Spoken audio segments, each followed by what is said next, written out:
अंदर वर्तमान में प्रचलन में है। सैंपल जो लिया गया है पिछले 24 घंटे में 4,689 लोगों का सैंपल लिया गया है। प्रदेश के अंदर जो संक्रमण दर वर्तमान में है वो 0.62 है, जबकि रिकवरी की दर हमारी स्थिर 98.7 बनी हुई है।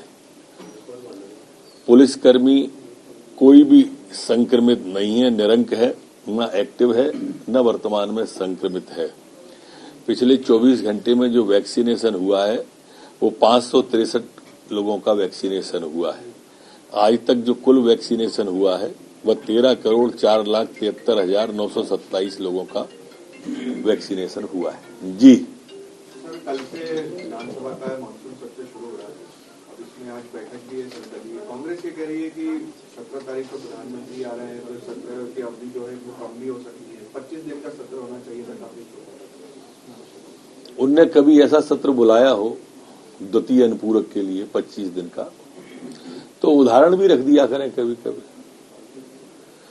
अब ऐसे ही अकारण को कह देने से, वैसे तो उनकी राजनीति भ्रम पैदा करके राजनीति करने की है। बड़ा महत्वपूर्ण सत्र है। वो चाहें तो द्वितीय अनुपूरक पे जब चर्चा होगी तो सारगर्भित चर्चा करें। सरकार हर चर्चा के लिए तैयार, जो भी चर्चा वो कर रहे हैं। बस मेरी प्रार्थना है कि हो अल्लाह ना करे। ये फ्लोर हमें संवाद के लिए मिला है और सार्थक संवाद गुणदोष के आधार पर जो चाहे सो करें। सर्वदलीय बैठक में ये माना जा रहा है कि सरकार के खिलाफ अविश्वास प्रस्ताव को लेकर भी चर्चा करेंगे। वो जिस विषय पर चर्चा करना चाहती हो चर्चा करें, हो अल्लाह ना करें, क्योंकि जनता की गाढ़ी कमाई से ये सदन चलता है। संवाद लोकतंत्र का सशक्त माध्यम है। वो जो सशक्त माध्यम है उसका प्रयोग करें। दिक्कत सदन में क्या क्या महत्वपूर्ण रहने वाला है? द्वितीय अनुपूरक सबसे महत्वपूर्ण है और प्रश्नकाल, शून्यकाल, ध्यानाकर्षण, इन सब के माध्यम से सम्मानित सदस्यगण अपनी बात को रख सकते हैं, जनहितैषी काम को रख सकते हैं, विकास के काम को रख सकते हैं, जन समस्याओं के समाधान पर चर्चा हो सकती है। 17 तारीख को जो प्रधानमंत्री आ रहे हैं सर, उस दिन सत्र भी है। मंत्री, मुख्यमंत्री सभी जाएंगे तो उस दिन सत्र कार्य मंत्रणा समिति की बैठक मैं समझता हूं कल सुबह होगी और ये विषय सब कार्य मंत्रणा समिति के अंदर आते हैं।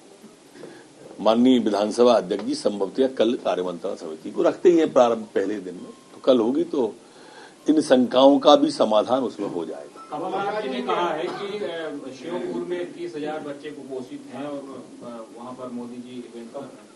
मोदी जी को कुपोषण की चिंता नहीं है, पहले चीते छोड़ने आ रहे हैं। देखिए, जब भी ये चीते जो है पूरे हिंदुस्तान में नहीं, ये गौरव की बात है कि हिंदुस्तान में मध्य प्रदेश के अंदर वो आ रहे हैं। और जब भी मध्य प्रदेश के गौरव की बात होगी या देश के गौरव की बात होगी, प्रदेश के सम्मान की बात होगी, तो इनको महान भारत बदनाम भारत नजर आता है। ये आप चीतों पर चीत्कार कर रहे हैं, कभी रोहिंग्याओं पर चीत्कार करते दिखे? रोहिंग्या पर खामोश रहते हैं और प्रदेश के और देश के गौरव की बात आती है तो ऐतराज करते हैं। चीते पे चिड़काई की है, समझ में नहीं आ रही।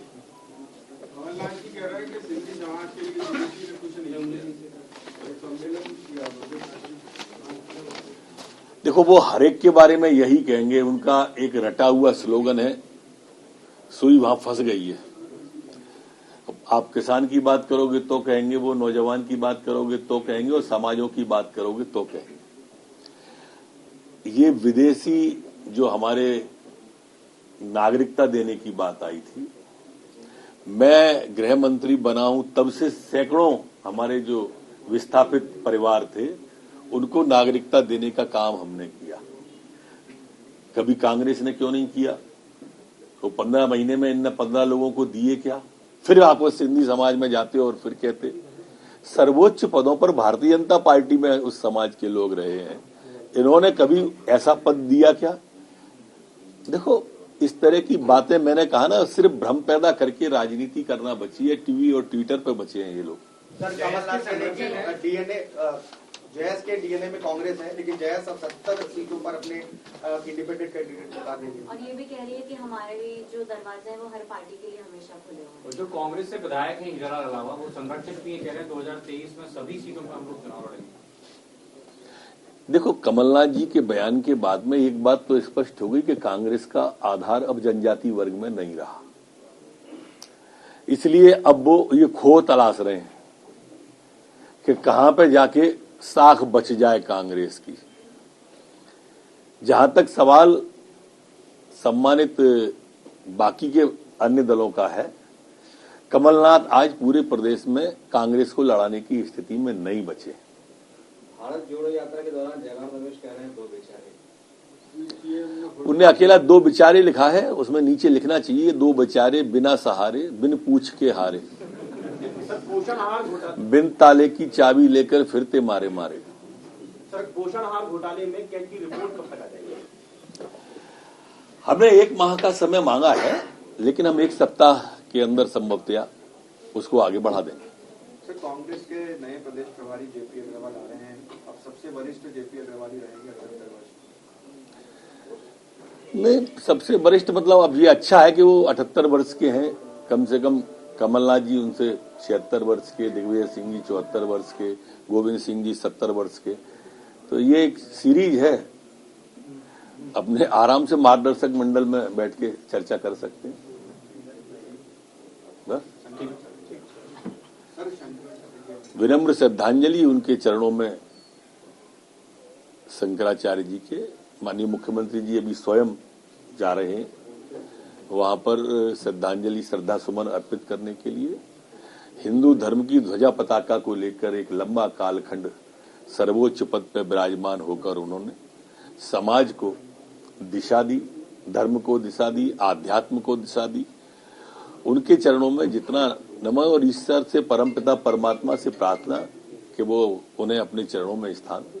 बीजेपी के प्रवक्ता अमित शर्मा जी भी नहीं गए। ओजस्वी वक्ता और तेजस्वी व्यक्तित्व का धनी था उमेश, और सारगर्भित चर्चाओं में कभी कभी हम उनसे सीखते थे। काल इतना क्रूर हो सकता है, ये कल्पना नहीं थी। कराल काल के गाल में वो ऐसे समा जाएंगे, ये भी कल्पना नहीं थी। जब भी इंदौर जाता था, प्रभारी हूं, सदैव उनसे सारगर्भित संवाद होता था।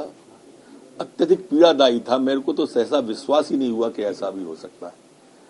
उनके चरणों में मेरी श्रद्धांजलि, परमपिता परमात्मा से प्रार्थना कि उन्हें स्थान दे अपने चरणों।